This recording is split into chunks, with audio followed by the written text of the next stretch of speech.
Ça, c'est la deuxième récolte de notre 5e entreprise, les amis. On va voir le nombre de sacs ensemble qu'on aura aujourd'hui. Et du coup, je vous ai dit que la coupe se planifie en fonction de la valeur réelle de la papaye sur le marché. Bon, comme vous voyez là, ici on va maintenant forcer les récoltes. Pourquoi? Parce que ça c'est la période où les papayes coûtent déjà cher, les amis. Vous voyez, quand vous me regardez le climat, la température fait beaucoup chaud maintenant. Et comme il fait beaucoup chaud, on consomme beaucoup plus les fruits. Vous voyez que c'est pas magie. On consomme beaucoup les fruits. Et ça fait que ça doit coûter cher, les amis. C'est comme ça. Quand on fait un business, c'est comme ça que ça, la valeur d'un bien.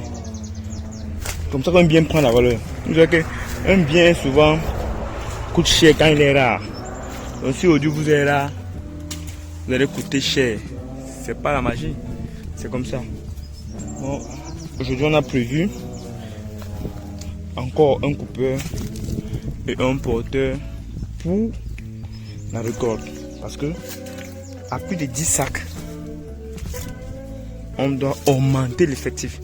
Vous savez ce que l'effectif joue en fonction du tonnage. Si vous avez un tonnage qui n'est pas important et que vous prenez un effectif tellement élevé, vos charges fixes, non, vos charges variables aussi, vont dépasser votre revenu. Et ça fait qu'à la fin, vous pouvez échouer dans le projet. Voilà. Bon, aujourd'hui, vous allez voir le nombre de sacs qu'on va couper et qu'on aura sur le marché. Vous allez voir comment notre cash flow est en train d'augmenter. Et ça, c'est la deuxième récolte, les amis. En tant qu'investissement, nous recommandons la papaye parce que c'est un investissement qui ne prend pas du temps, mais ça donne de l'argent. Vous voyez, depuis on ne vient pas ici, mais la plante se porte bien. Vous voyez comment les fleurs, même ça fleurit encore. Ça se porte bien. Ce n'était pas possible si on n'avait pas patienté. Mais ça va vite ici avec les voitures, il faut faire attention ici en bas. Ce n'était pas possible si on n'avait pas pu patienter, mais comme on a patienté, on a eu un cash flow positif parce qu'on a su réguler nos charges. Tu dis? Oui. Tu as perdu l'argent, hein?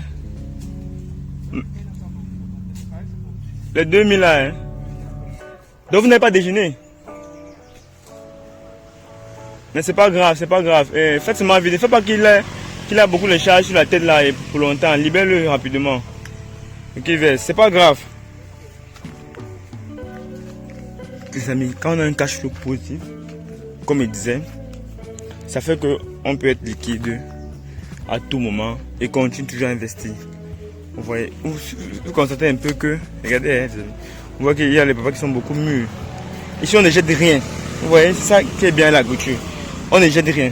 En même temps, nous sommes semenciers, nous sommes producteurs, nous sommes vendeurs. C'est-à-dire, les papayes trop mûrs là, c'est ça qu'on fait les semences avec.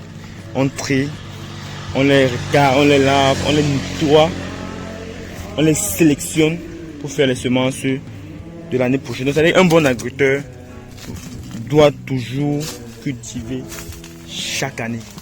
Sinon, pour ne pas, comme on dit, la croissance, l'entreprise c'est la croissance. La croissance c'est la vie. Il faut toujours cultiver chaque année pour ne pas décroître. C'est pourquoi on va toujours planter. Il faut toujours planter. Quand on commence à faire le business de l'agriculture, il faut toujours planter. Il faut toujours planter. Il faut toujours planter. C'est très important. Vous voyez, non? C'est très important. Bon, prenez un peu ce pied au hasard.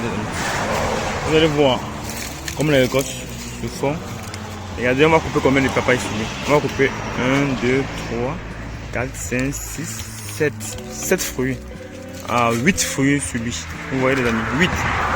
Vous voyez qu'on va récolter combien de fois. Vous voyez, au fur et à mesure, et sentez le produit.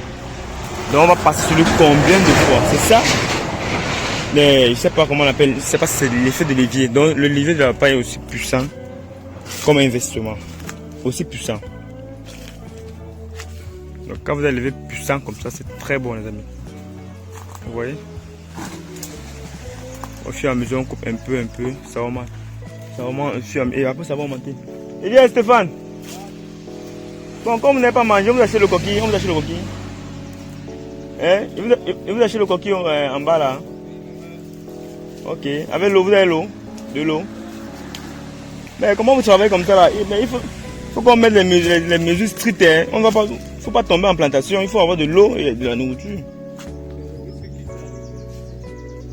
Non, il faut plus. Il faut éviter ça. Tu comprends? En tant que chef chantier, tu dois pas faire souffrir les gars au champ. Bon, je vais acheter ça tout à l'heure. Mes amis, vous voyez le business de la papaye, non? C'est ça le business de la papaye. Ça coule à flot.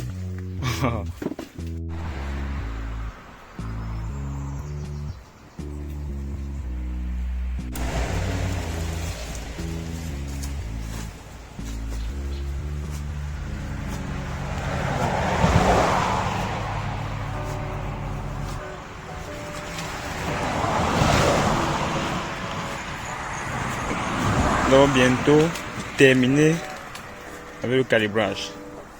La quantité a augmenté. De combien on a eu? Ça a doublé, hein, oui, parce qu'on a eu un sac. Il faut passer un sac et demi. Aujourd'hui, on aura 5 sacs et demi. C'est déjà un bon point de but, les amis. Là, c'est la fin de la prestation. Nous avons 5 sacs et demi, donc disons presque 6 sacs. Voilà, les amis. Vous voyez, pour une deuxième récolte, c'est pas mal. Donc rendez-vous alors à la troisième récolte ou à la prochaine récolte. Si nous sommes là, parce qu'on peut ne pas être là, mais on délègue, on envoie les gens comme de l'autre côté. Vous voyez les amis. Ça c'est ça, et il n'y a plus de stress, hein. Il n'y a plus de stress pour ça. Tout est ok. Tout va pour de bons trains, les amis. C'est ça le cash flow. Vous voyez? Quand il disait cash flow, c'est ça. La marge de l'autofinancement, le revenu, quand on dort, ça entre. Ils ne sont pas obligés d'être là. C'est là, c'est à implanter, les amis. Comme ça pendant 4 ans.